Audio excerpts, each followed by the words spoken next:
Hi, and welcome to week 10. I can't believe I'm saying week 10, but week 10 for EDS 201.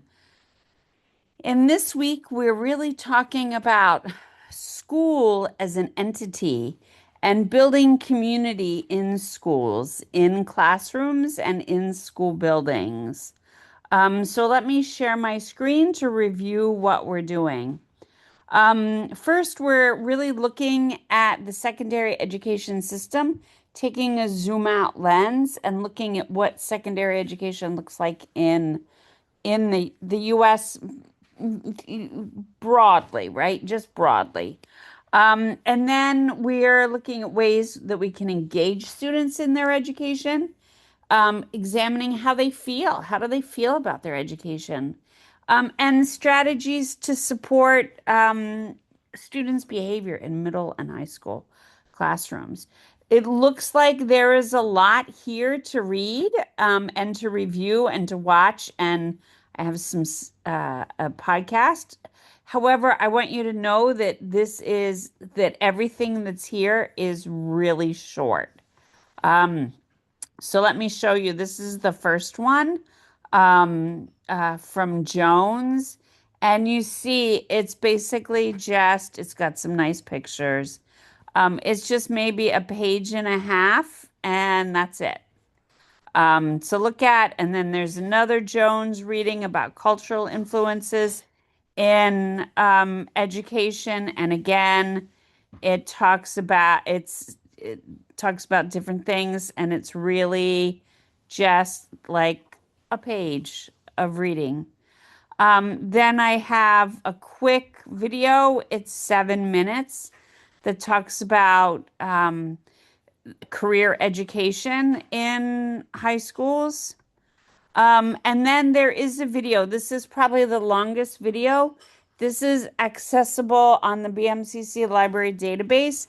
It's called The Adolescent Brain, Know Your Brain, Know Yourself, and how to support teens to engage in reflective thinking and um, metacognition and supporting the ownership of their learning, right?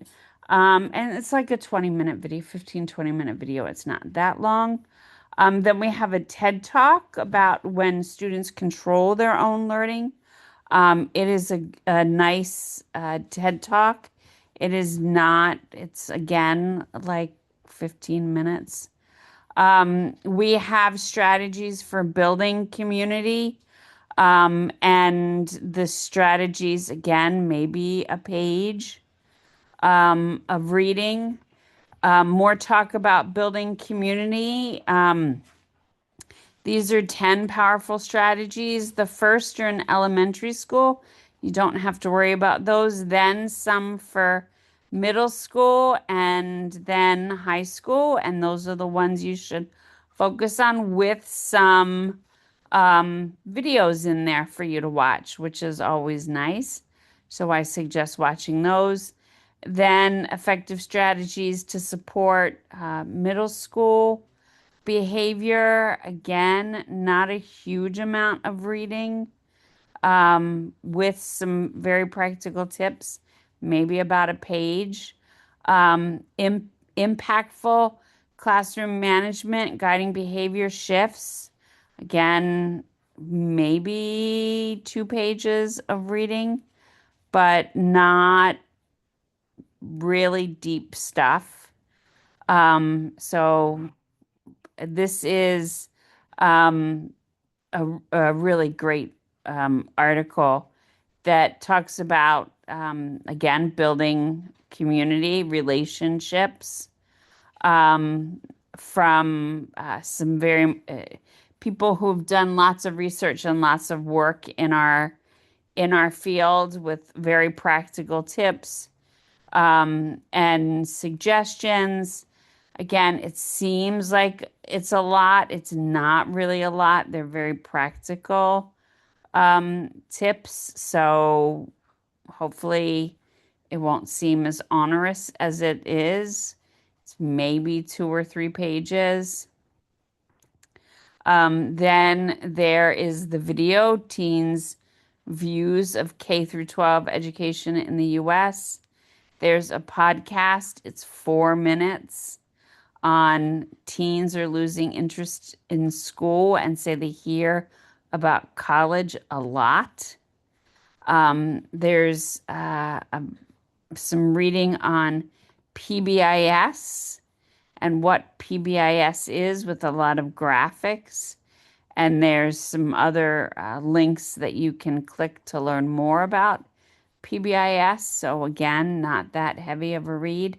And then we have two more videos. This is PBIS in high school. And then finally, the school to prison pipeline. And there's a video about that, and it's about 13 minutes. So it seems like a lot, but it really, in the grand scheme of things, isn't, I hope. The three main goals that I hope people are looking at when they're reviewing the content for this week are number one, the context of our education system.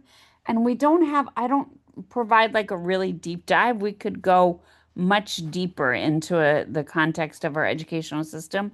I don't do that. We just look at some broad strokes of our educational system. Um, some good things, some areas things we could do different. And then ways to support community. Um, and community as a tool to support and guide students' behavior because we often hear about behavior problems and issues in middle school and high school. So then some approaches and some critical thought about behavior in middle and high school with some of the readings and ideas. Then I just want to share down here, we have, let's look at this. Well, first of all, an assignment that's due is the teen interview. So there's a separate video on that, as well as the guidelines and some materials to support a chart, and there's some Google Docs to support your work in that. And then the participation task for this week. So what is that?